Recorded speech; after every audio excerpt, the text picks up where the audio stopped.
Hey Stampers, it's Diane Dimich with ddStamps.com, and today I'm going to show you actually how to make this card. This was one I did for Valentine's Day, but I'm going to change it up into a birthday card just for this video. And I'm going to show you how to use the Stamp-a-ma-jig. Stamp-a-ma-jig is just a placement tool that Stampin' Up! Has in their catalog, and it's not one that I used very often years ago, but now I find myself using it much more. I seem to want to have stamps that are placed straight, or I might make a mistake and I can fix it. So what I'm going to do is I'm just taking a card base, 8.5 by 5.5, folded in half of the Whisper White cardstock, and I'm going to set up my Stamp-a-ma-jig first to do my words. And so what you're going to do, you probably can't see it on here. I might have to move this out. I don't know if that makes much help, but you can see this is a plastic sheet and then a square that we use, and so you lay that down and then make sure that that's in the corner, so it's down in the corner there. You're going to get your stamp inked up and you're going to go right to the corner and go straight down, and then you're going to take the plastic sheet and move it to your cardstock or whatever you're stamping on. Line that up exactly where you want it, bring your square back in, pull out the plastic sheet, and again right to the corner and straight down. And you end up with your happy birthday stamped exactly where you want it on that piece of cardstock. And then what I'm going to do is I'm going to take another scrap of paper here, and I'm using the Banner Blast set from Celebration. I'm just going to ink these up in Bermuda Bay.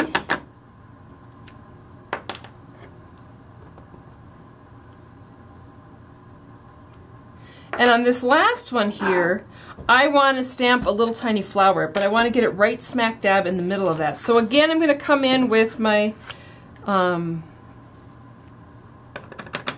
Stamp-a-ma-jig, line that up, place the flower down,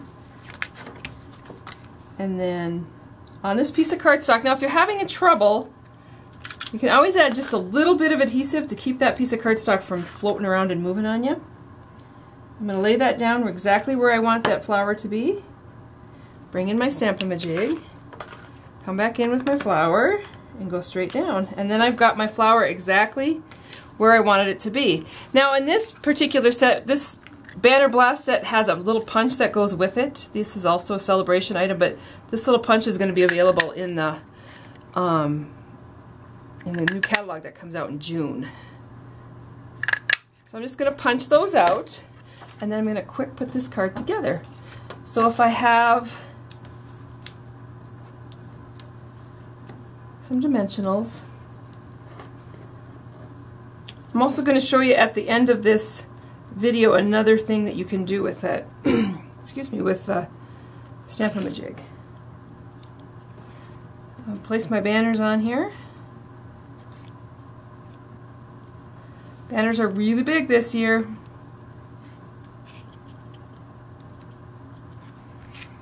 And then I tied a couple of bows with the baker's twine, and I'm going to use a glue dot. And for this, I actually just kind of roll my glue dot up and then add my ribbon to it. And do the same thing on this side.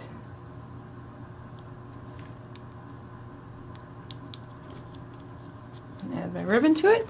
And then, because I can't leave well enough alone, you gotta have a rhinestone inside that flower. It's just begging for one. So I'll pull a little rhinestone off, add it to the middle, and there you go. Very quick, fast, easy card.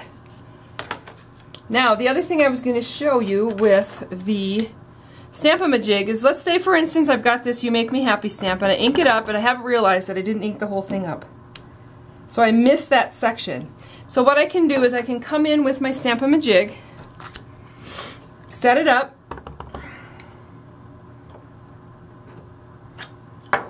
then come back to my project and lay that down exactly where I want that to stamp to fix my mistake.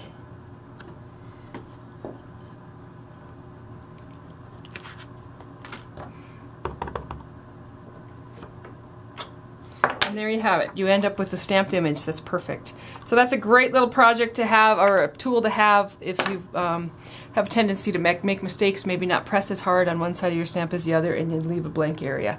So I hope you enjoyed that video, found it useful. Thanks, and have a great day.